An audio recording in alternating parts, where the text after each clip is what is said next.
Hi, everybody. Welcome to Community Conversations. Thanks for joining us. I want to thank you all for coming, both in our in-person audience as well as our audience on Zoom. And remember that you can find our full schedule up on our website at lowercolumbia.edu/conversations.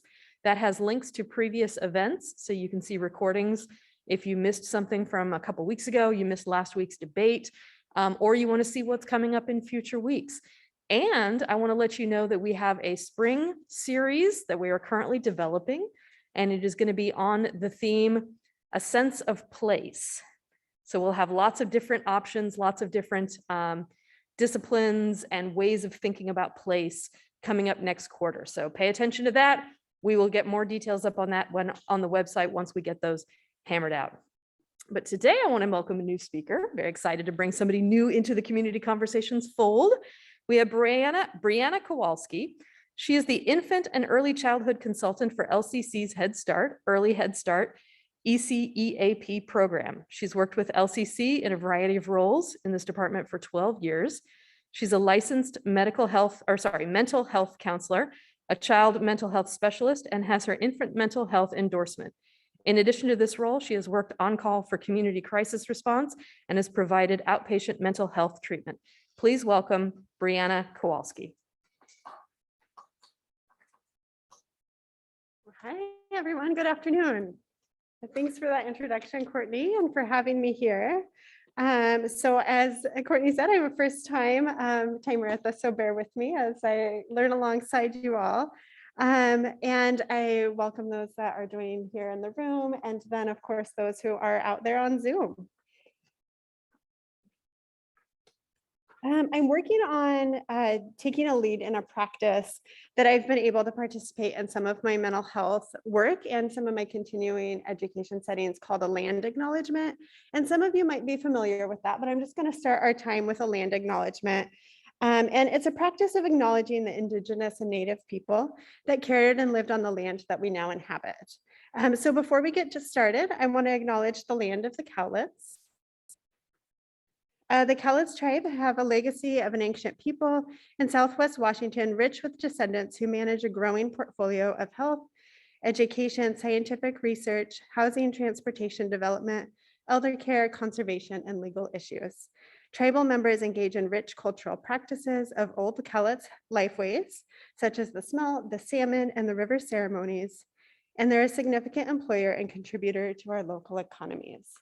And I did put the website for a link here if you're curious to learn more about land acknowledgements. By going to that spot, you can find a map that will allow you to see some of the history, and it can take you to links of different tribes. And there's a world map. I kind of zoomed in on our area, but it goes across the world. So let me share a little bit about myself. You were all introduced to me with my professional hat, but I also want to take a second just to share a little bit about who I am. So I am a wife. I'm a mom of a 5-year-old little girl and a Goldador puppy. I'm an auntie to 4 sweet kiddos, and I spend a lot of my time at a preschool with lots of kids. So I was born and raised in Cowlitz County. I moved away for a while and came back here raising my family. I enjoy being outdoors. I like mountain biking, yoga, hiking, playing board games, and going to festivals. And I do get to do those things sometimes. But maybe this resonates with some of you. It's not how I spend the majority of my time. I spend a lot of my time going to work, continuing my education, cleaning my house, playing with my family, those sorts of things. And as Courtney shared, I worked for LCC and the Head Start, Early Head Start department as their infant and early childhood mental health consultant. So thank you for having me here. I'm really glad to be able to share a little bit about my passion and the work that I do. So I'm going to just kind of jump right into mental health. Let's talk about it in this community conversation. These are some of the things that I'm hoping that we can explore together. What are the ways that we talk about mental health? And what is our focus in these conversations? What does good mental health look like? And what are some practices to support good mental health during these times? So when I first saw this next community conversation series was themed "What's in a Name?" And it's the way that we identify and we talk about things, mental health immediately came to mind. There are such a variety of ways that we as a society and as individuals talk about mental health. And as a mental health provider, I often get questions about what I do, some of the terminology that's out there, and what does mental health really mean? So that brings me to my title, Mental Health, Let's Talk About It. And I want to start by just inviting some conversation. So I'm going to invite you, if you will please be willing to share with me what words come to mind when you hear mental health? Depression. Happiness. Underfunded. Overload.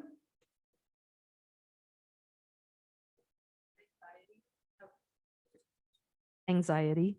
Anxiety. Stereotyping. Yes. Involuntary Treatment Act. Yes. Crazy. Crazy. Homelessness. Lonely. Ability to cope. Incarceration.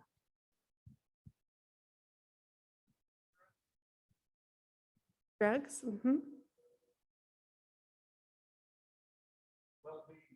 Well-being. Yes. Stability. Yes. Thank you. Stability or instability. Yeah. Thank you. Homelessness. Yeah. Yeah. All right. I'm going to ask the same question. What words come to mind when you hear physical health? Exercise.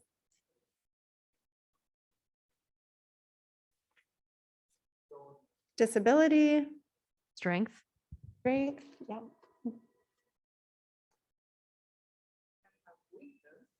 Weakness. Yeah. I like you're noticing naming those other sides. Comorbidity.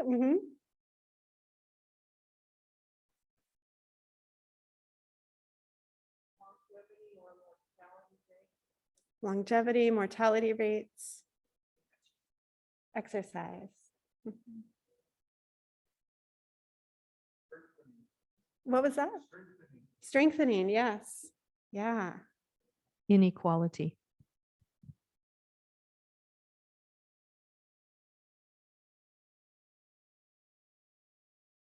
Yeah, so I'm bringing these words because it's the way that we talk about things, right? And I want to kind of name these things so that we can talk and reflect together about things that we notice.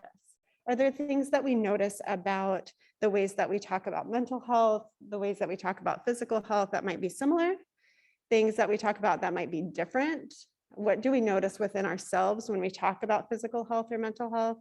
And again, I'm going to open it up if you'd be willing to share any reflections on that activity and what that was like, or just what you notice in general about describing those two different words. Self-satisfaction. Cost. Yeah, the cost. Did I get that right? The cost? Yeah. Okay. Yeah. And wellness. Yeah. How about anything about the quality of the words? They seem to be a little more positive on the physical than they were on the mental. Did anybody find one easier to name than the other? Or to think of? Maybe not.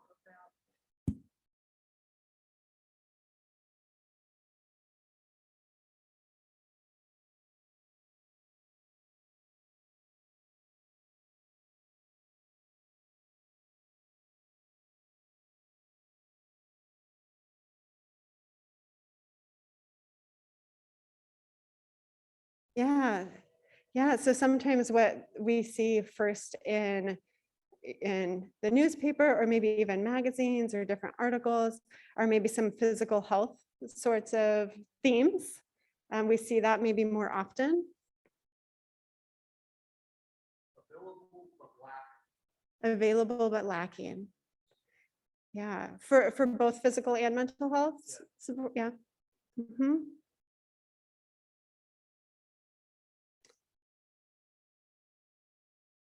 All right. Well, I brought today some word clouds to look more closely at when people are surveyed, some of the words that come up around physical health and mental health. So some of you may have seen word clouds before. It's kind of done where there's a poll, and then the words that come up most frequently are in the larger font, and the ones that came up less frequently are nice and small. And so this is a word cloud that came up when some people were surveyed for physical health. And I think some of these words were named here in this space today. Some around fitness, wellness. But we're looking at things like, I'm going to name the big things, right? Diet, health, nutrition, fitness, weight, lifestyle. There's smaller things on here like gym, growth, medication. And this is another survey. This is a survey that was conducted on people between the age of 25 and 40. The same question, mental health, what words come to mind? And these are some of the words that came up. Again, the larger font, they came up more often: depression, disorder, eating, bipolar, anxiety. Some of the words, again, that were named in this space. And I'd say that there were quite a few named in this space as well that aren't coming up here. But I wonder if we were able to see, more of the smaller print, if we might see some of those. Access, I notice, is kind of a smaller one on there.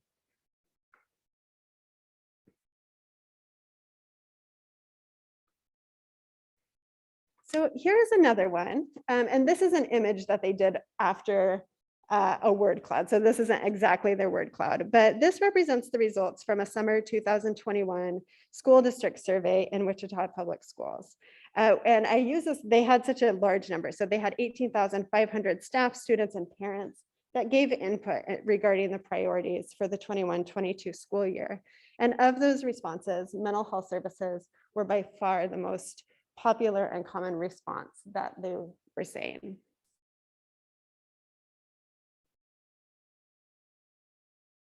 So I am going to play a video, and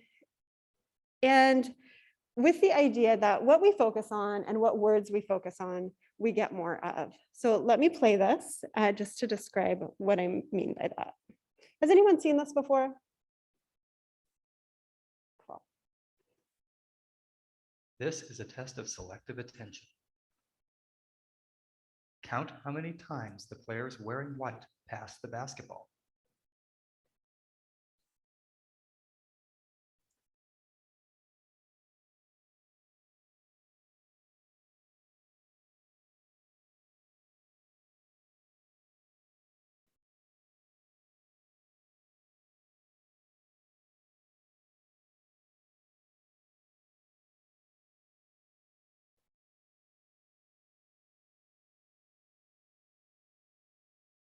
How many passes did you count?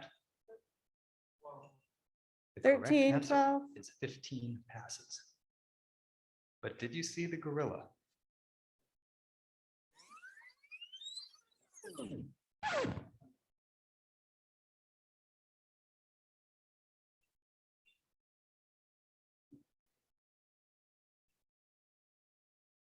This video is from research by Daniel Simons and Christopher Chabris and is copyrighted.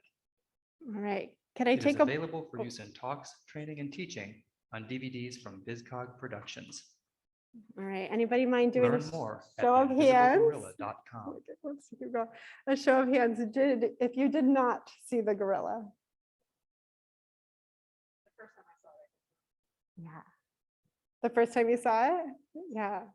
So some of us did not see the gorilla, and I've seen this lots of times, so now I always see the gorilla. But the first couple times, I didn't see the gorilla. And it's pretty common to have a little bit of a mix. But to have something that is as distinct as this person in a gorilla suit walking through this and to not even notice it really tells us something about our brains and our selective attention. And when we don't tell our brains what to focus on, it's really hard to do that. We sometimes don't even know to look for it. With that, I want to take some time to focus on mental health and talk about, where is our focus and what might be helpful. I'll kind of pause there if anybody has any response before I move on or any questions.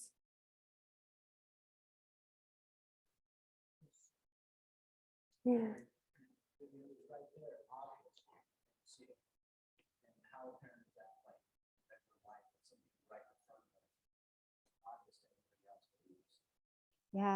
Yeah, I appreciate you sharing that. And I that resonates with me, that silly idea, because I felt the same way the first time when I watched it and I didn't even see it.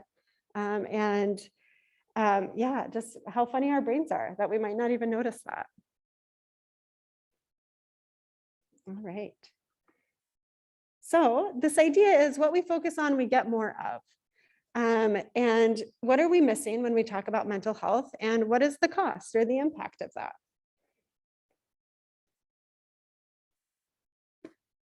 There we go. All right. There are two things that I think that we do talk about fairly often. We talk about our physical well-being, and we talk about mental illness or concerns. So let's start with physical health. We talk to young kids about how to take care of their bodies, how to brush their teeth and their hair. We talk to teenagers and adults about the importance of self-care. And we share ideas like drink 8 glasses of water a day, exercise, eat healthy foods. Maybe we even talk about deep breathing, yoga, and meditation, or these on the body. And many of us, I think, can picture what good physical health looks like. And I think that comes back to your comment, as we get to see it pretty often. There's quite a lot of health magazines that are readily available at the doctor's office or in different settings that we go into. And sometimes we do spend time talking about mental illness or concerns. We talk and we hear about things like anxiety, depression, grief and loss, substance use disorder. We talk about systemic problems such as incarceration, school disruptions, or homelessness. And we talk about the impact of these things on our community. We debate the best ways to address these issues. And we agree and we disagree. And because I have a growth mindset, I'll argue that we're continually learning what does and doesn't help. But I think we can all agree that we don't have it exactly right yet.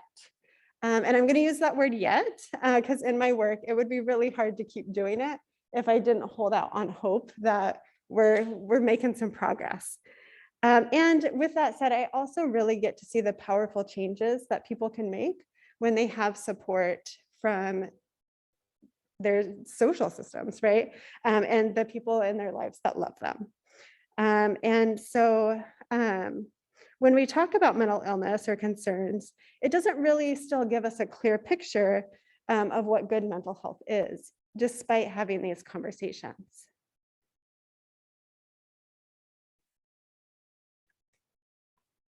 Now, don't get me wrong, physical health and mental illness concerns are very important things to talk about. And I'm not suggesting that we stop talking about those things in a very biased way because of my work. I think we need to talk about them even more. But as someone who provides therapy, something that I sometimes share is that what we are talking about is really important, but sometimes what we're not talking about is just as, if not even more important. So what aren't we talking about when we talk about mental health? I would argue that we're really just not talking enough about the health part of it. What does that mean? What does it look like? And I say we, and I hope you know that I'm including myself in that as well. There's just not a lot of practice in it. And I wasn't taught how to talk about it either.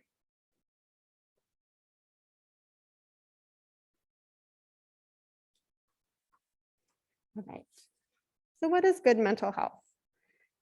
I'm going to answer this question by sharing a little bit about infant and early childhood mental health field, because I think there's some wisdom to be gained from our youngest population when they're still growing and developing. So I shared that I'm an infant and early childhood mental health consultant, and I have one of those jobs where I often have to say, yes, that's a thing, infant mental health. And I think there's something about it that just doesn't seem quite right. And I can't help but hope that you have some images like this coming to mind. Right, the baby on the couch. Right, come on, Jeffrey, we got to get this done.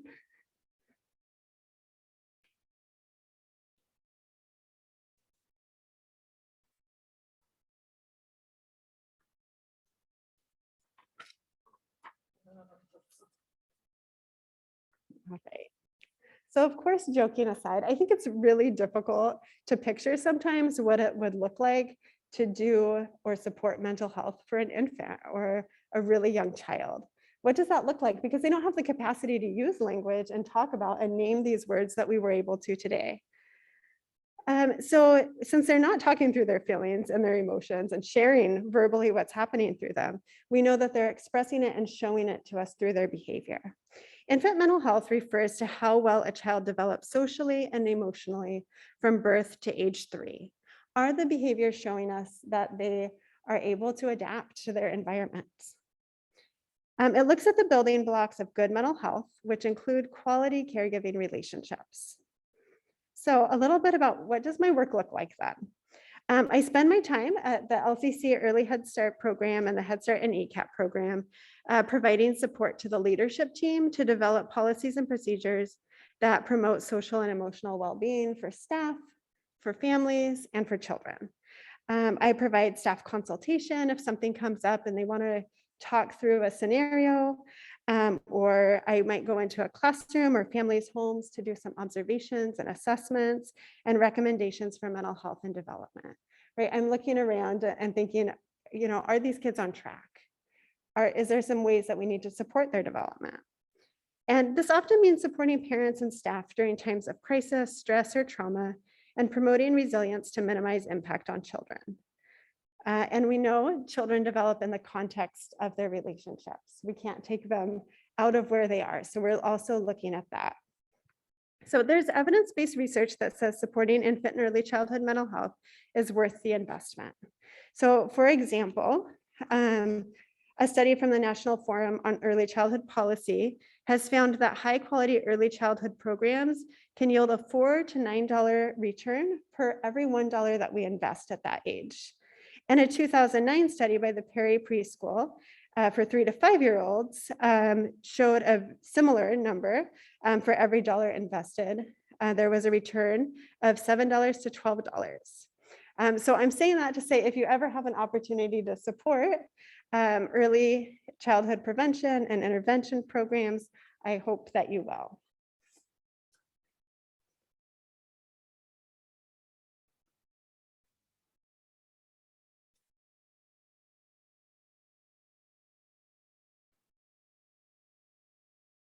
All right, so why am I sharing all of this talk about infant mental health to a group of grown-ups?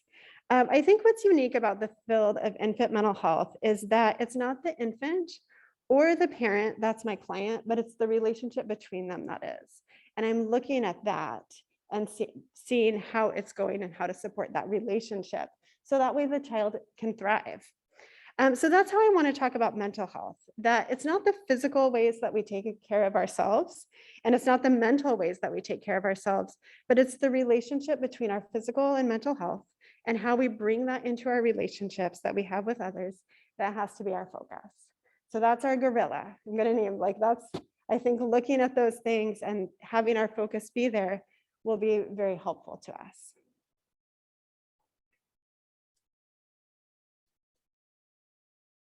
Let's see. So here's a little bit about how I would describe mental health. Just like physical health, mental health is important at every stage of life, from experiences and development in the womb to childhood and adolescence through adulthood. There's a strong relationship between physical and mental health as we experience and process our emotions through our body. Think about how your body reacts or feels when you're scared, when you're angry, sad, happy. These are some diagrams that we might do with children, right? It wouldn't be filled in, but we would say, you know, where are you feeling it right now? And they might color the area. because they're not separate. We process our emotions through our body. We have to have both connected.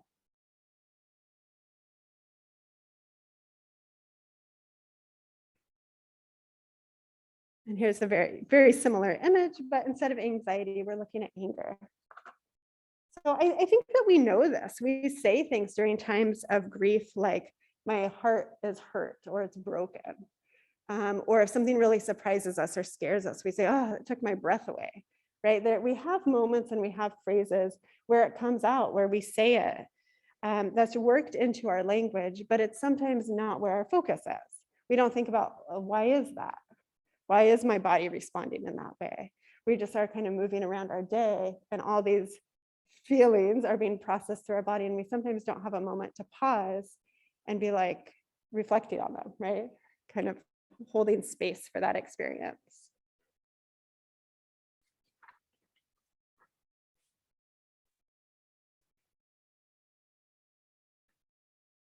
So I'm going to go back to that question of what is good mental health? Just like physical health or good physical health, it doesn't look a certain way. Good mental health doesn't look one way, but it includes things like self-acceptance, a sense of purpose in life, a positive relationship with others, and continued personal growth. And I propose that if that was our word cloud, some of those things, our focus would really shift. We might talk about it in a very different way.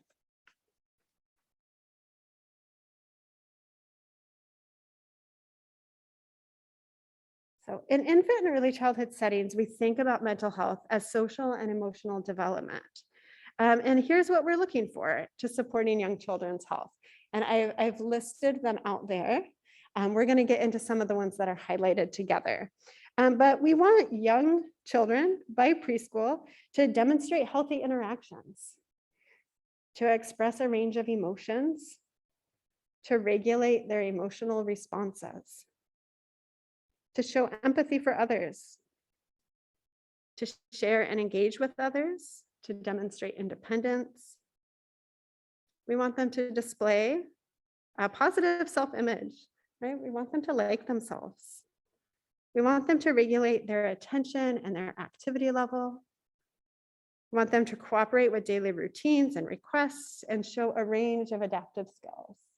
And I don't know how many people get an opportunity to hang out in a preschool classroom, but there are a lot of busy 3 to 5-year-olds working super hard on these skills. What it takes to navigate a classroom that has a lot of stimulus, that has bright lights and a lot of friends and a lot of sharing of things that they might really want to have themselves, of getting from point A to point B, and transitioning through their day. They're working on these things. So these are skills that help us have good mental health and support our resilience during stressful times. We don't continue, as we continue through our lives, there isn't a point where we no longer need these skills. While I think all of them are important, there's a couple that I have highlighted that I think might especially be helpful to look at as a way to support our resilience during challenging times. Anybody have any questions about this slide or what's listed here before I might move into the next section?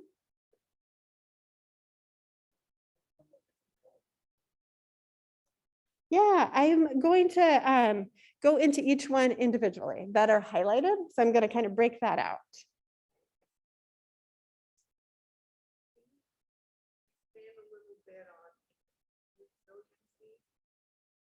Yeah.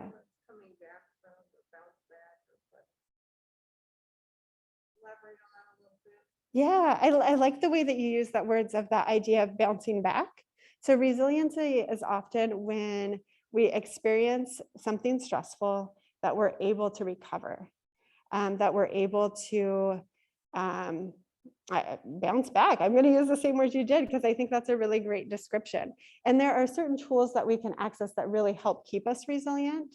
And some of those I'm going to all name what some of those skills are, but it really is, I think of it as kind of the ability to get through something and thrive, And also thinking about buffering relationships are a huge part of resiliency. So when I think about young children, infants and toddlers and early, those 3 to 5 year olds and older, when I think of resilience, I'm looking for, do they have buffering relationships? Do they have somebody in their life that can offer them some organization so that they can understand their experience and what happened to them, so that they can make sense of it in their mind, but then also make sense of it in their bodies and organize what happened. And that helps support children being able to be resilient. And it helps support us to be resilient too.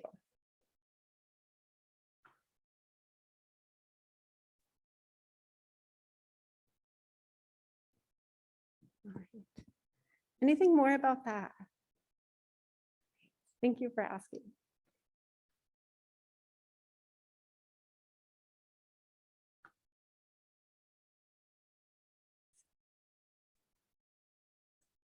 There we go.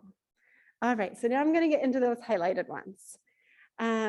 So how can we support mental health or build resiliency during this time? So one of them that was listed was to show empathy for others. And with that, I'm going to name it as perspective taking and empathy. And we're going to dive into that one just a little bit.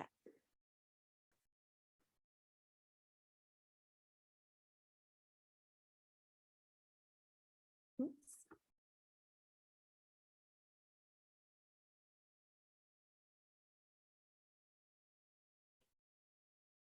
Oops, I want this one to play. Let's see.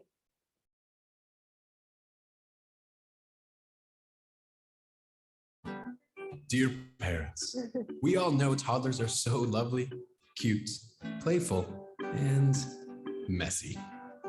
Oh yes, you've probably experienced this. Or maybe something like this too. That's why we present Toddler Reality. Not to prevent toddlers from being messy, but to show parents what it's like to be a toddler. Using the latest technologies, we help them understand the world as seen from a toddler's perspective.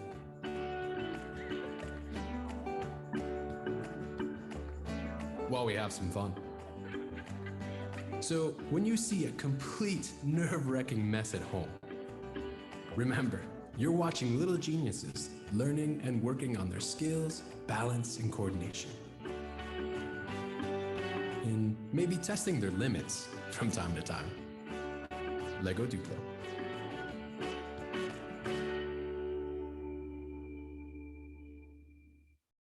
All right. So a little perspective taking, right? And this is perspective taking for toddlers. But I like this imagery of like virtual goggles, right? That we can see their world and experience it in our bodies in a different way. So taking perspective kind of helps invite this pause, this moment to find a shared understanding when we can't have our virtual reality experience. So sometimes that means having a conversation and asking questions and trying to gain perspective as not yourself, right? What else might be out there? What other perspectives are there? So looking at this, another way to kind of think about this perspective idea is, I think that these make people pause, right? We have to really think about them. Are there 3 or are there 4? Who's right? Who's wrong? Are they both right? I don't know. Are we looking at a rabbit or a duck? Are we looking at an old woman with a large nose or a young woman with a small nose? Are any of you seen both of them? Only one? Sometimes there's a mix. Right? Taking perspective, a skill that builds resiliency.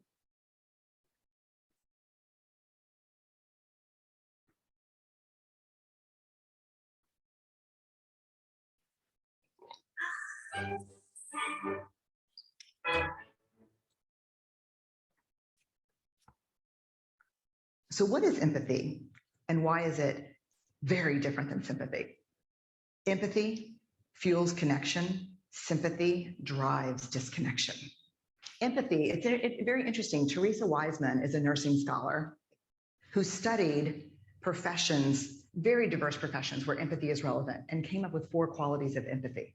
Perspective taking, the ability to take the perspective of another person or recognize their perspective as their truth. Staying out of judgment, not easy when you enjoy it as much as most of us do. Recognizing emotion in other people and then communicating that. Empathy is feeling with people. And to me, I always think of empathy as this kind of sacred space when someone's kind of in a deep hole and they shout out from the bottom and they say, I'm stuck, it's dark, I'm overwhelmed. And then we look and we say, hey, I'm down. I know what it's like down here, and you're not alone. Sympathy is, ooh, it's bad, no, you want a sandwich?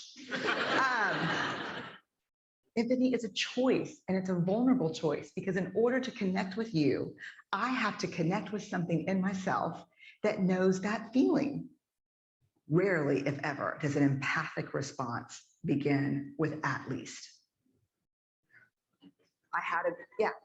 And we do it all the time, because you know what? Someone just shared something with us that's incredibly painful, and we're trying to silver lining it.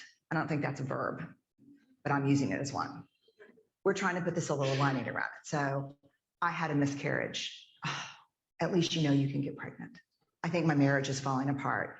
At least you have a marriage. John's getting kicked out of school. At least Sarah is an A student. But one of the things we do sometimes in the face of very difficult conversations is we try to make things better. If I share something with you that's very difficult, I'd rather you say, I don't even know what to say right now. I'm just so glad you told me. Because the truth is, rarely can a response make something better. What makes something better is connection.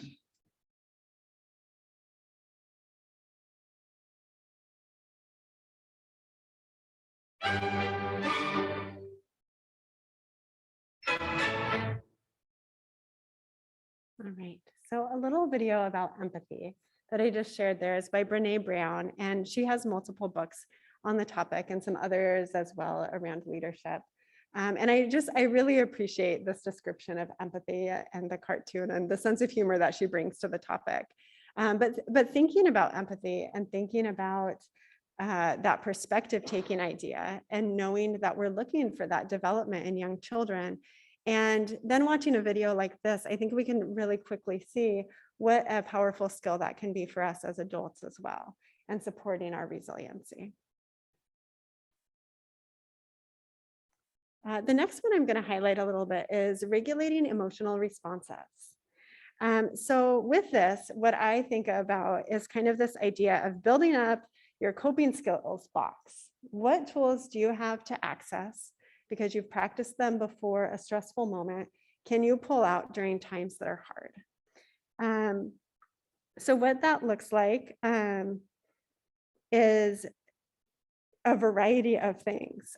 For really young kids, for infants and toddlers, we're looking at them for, do they know to go to their parent? And do they trust that their parent's going to be there for them when they need them, to do that organizing for them? But then they also learn skills like taking a deep breath, or, right, it feels nice when I have my back rubbed. I can relax into that. Those are all coping skills at a young age. But we continue to need coping skills throughout our lifetime. So I'm going to start with kind of this idea of distress tolerance.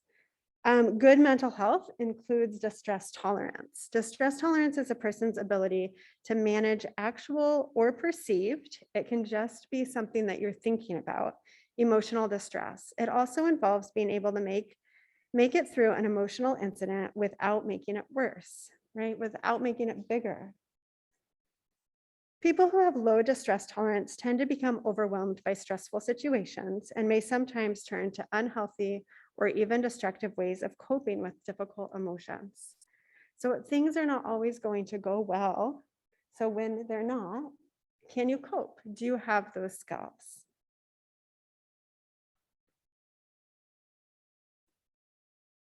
So I'm going to offer a couple ways a couple tools that I hope, if you don't know them already, that you can add to your toolbox to manage emotional responses. So the first one I'm going to teach is diaphragmatic breathing. And if you guys are willing to do it with me, you can place one hand on your chest and one hand on your stomach. You're also welcome just to watch, whatever's comfortable for you. And I want you just to take a big, deep breath, however you would.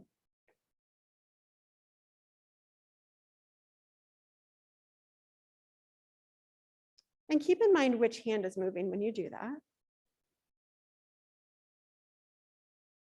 I think for a lot of us, what we might notice is that our upper hand is moving quite a bit. It does for me. When I take a deep breath, I can feel, my chest moving a little bit, my shoulders. But if we stopped and we watched a baby breathe, we would see that they're breathing with their belly.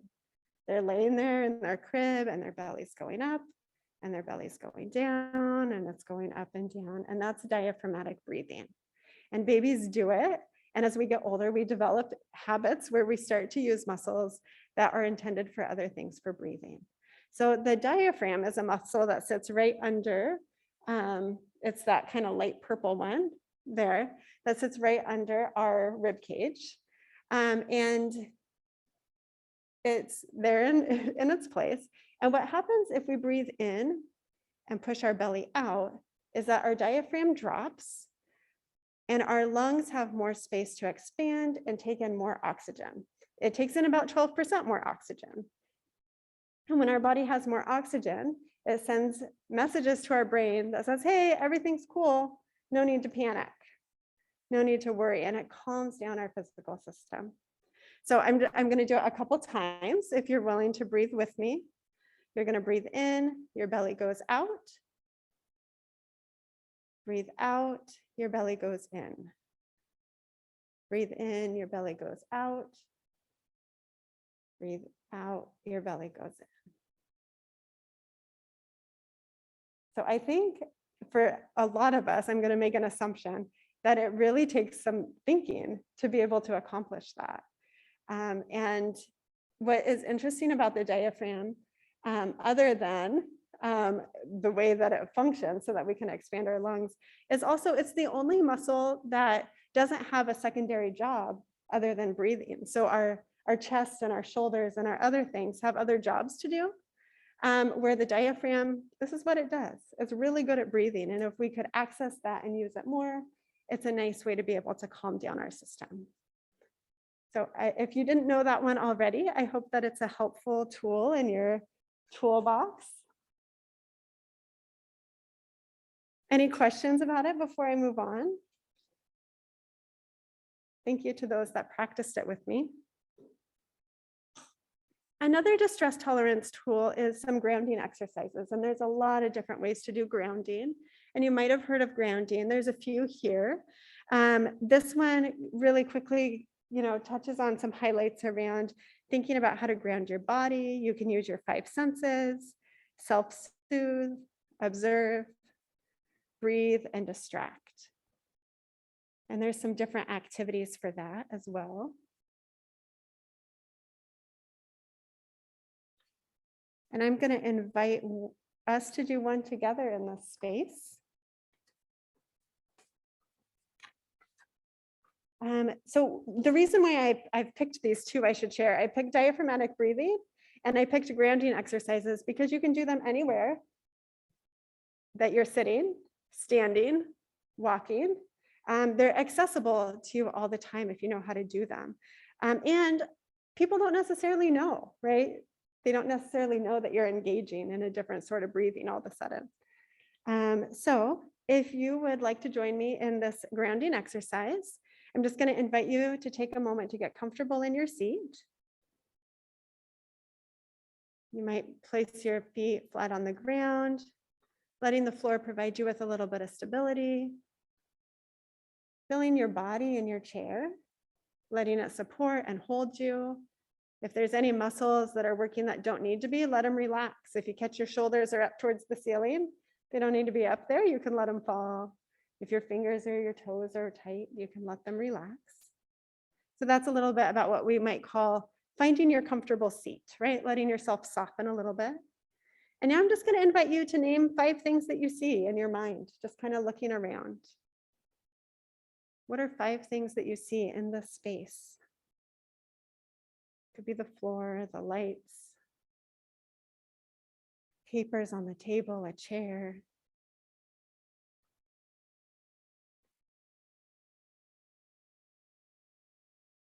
How about 4 things that you can feel? Now that I said it, you might be tuned into how the ground feels or your chair feels. But maybe you also feel the air or how the clothes feel on your skin. 3 things that you can hear.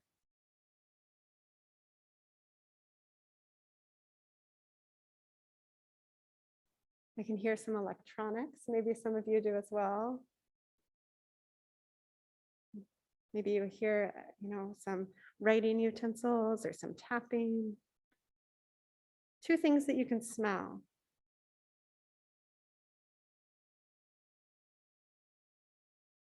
This one's maybe a little unique when we're all wearing masks, but And 1 thing that you can taste.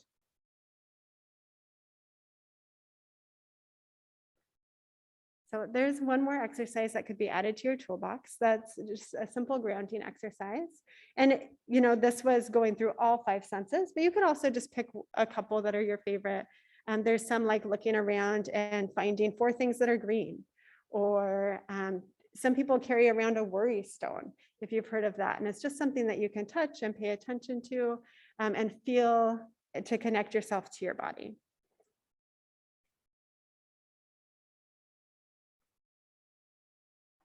So displaying a positive self-image.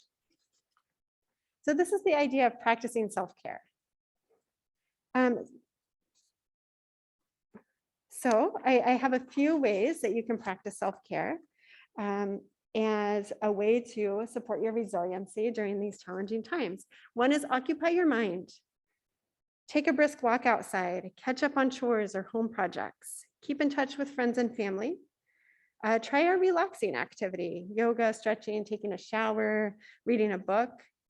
And I really want to highlight and play, right? Do something that you enjoy. Does anyone want to share any other ideas? I have some up here, but you all might have ways that you enjoy to play or that you occupy your mind. Music? Yeah, music's a great way to occupy your mind. Yeah, audiobooks while cleaning the house. I love it. Yeah, go outside and watch the birds and the trees.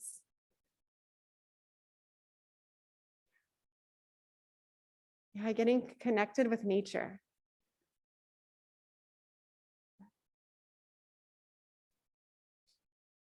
All right. So occupying your mind.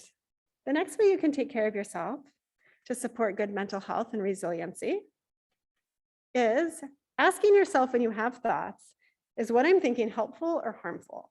The way that we talk to ourselves matter. So this strategy is to check in with your actions and your thought and to take that moment to ask, is what I'm thinking helpful or harmful? So I have a couple tricks that I like to share as a way of like kind of self-checking in with yourself. So one of them is to say, is what I'm saying to myself something that I would say to a friend that I really care about? And with that, inviting that same sort of kindness to yourself. So another trick is to listen for the word should. If you're saying it, I will sometimes say, then stop shoulding on yourself. It's not very helpful. You wouldn't tell a friend, you should be better. You should have done that different. You should be more like so-and-so. But I think sometimes we get in the trap of saying those sorts of things to ourselves. And so I'm going to call that shoulding on yourself and invite you to practice noticing when it happens.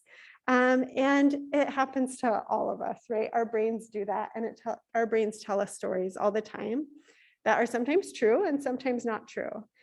So if you catch yourself thinking unhelpful things, you can just kind of pause yourself and just tell yourself, that's not helpful, right? And you can kind of stop and make another choice.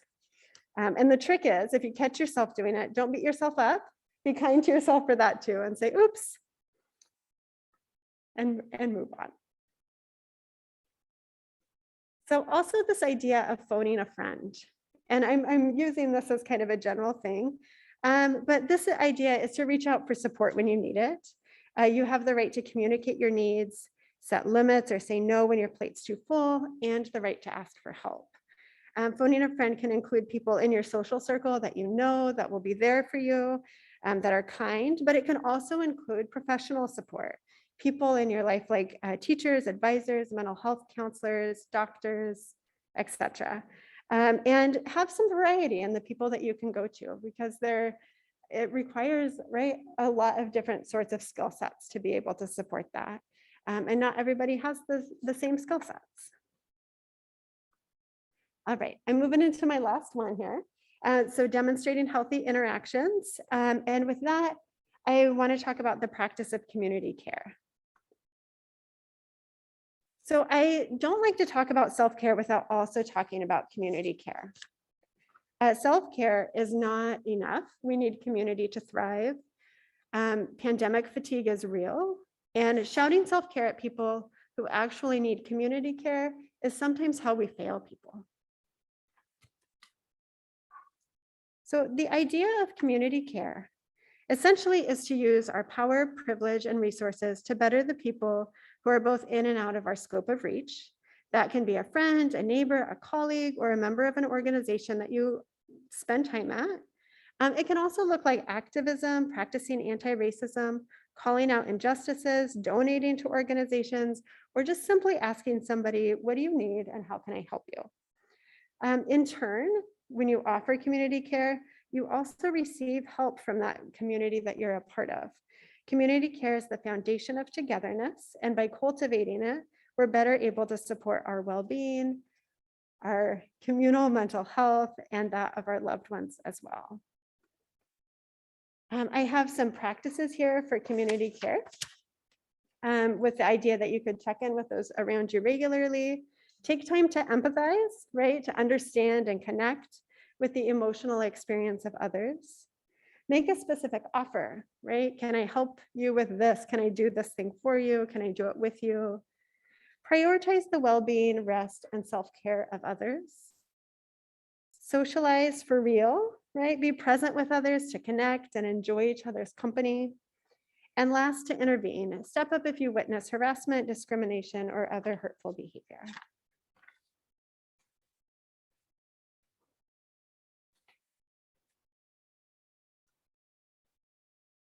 Right. So I hope that offered some different ways to think about mental health, and maybe invited some different sorts of conversation and language around the topic.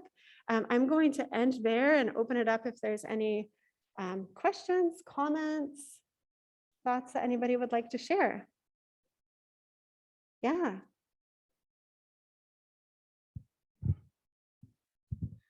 I know from personal experience, the five senses works great.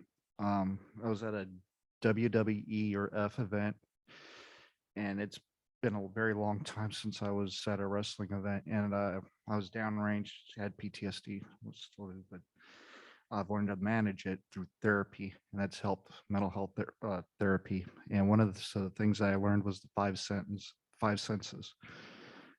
Buddy of mine, he was downrange too, and he noticed it. So the event got dark, and then I forgot they do fireworks now. So, and I learned it's a certain type of firework, real bright thing. And what it was that it wasn't, they had miscued it. And the wrestler, I saw him kind of moving, and I just froze. And it was a real bright light with red, like little red flashes. And my buddy, I could barely hear him. He's like saying, "Hey, you all right?" And that's what he was telling me. And some of the other people that are around us, they kind of like scared, like, "What the heck is this guy, doing?" And I was just froze. And but I went through all five of those steps: see, feel, hear, smell, and mouth. I could see I'm inside an event with other civilians. I could feel. I don't have gloves on. I don't have my uniform. I'm wearing civilian clothes. I can hear that there's people here. They're all speaking the same language. So nose, I could smell the popcorn people had, and taste, I had soda, and it was like, and it's on immediate. It's like a slow transition. And then I found my center again, and then I was okay. So I know from personal experience that does work. Yeah, you were brought it. Thank you for that very powerful example. I'm thinking you were really able to use that tool to reconnect with your body in the space that was around you. Thank you for sharing that. And I'm glad it worked. Do we have any other questions from the audience?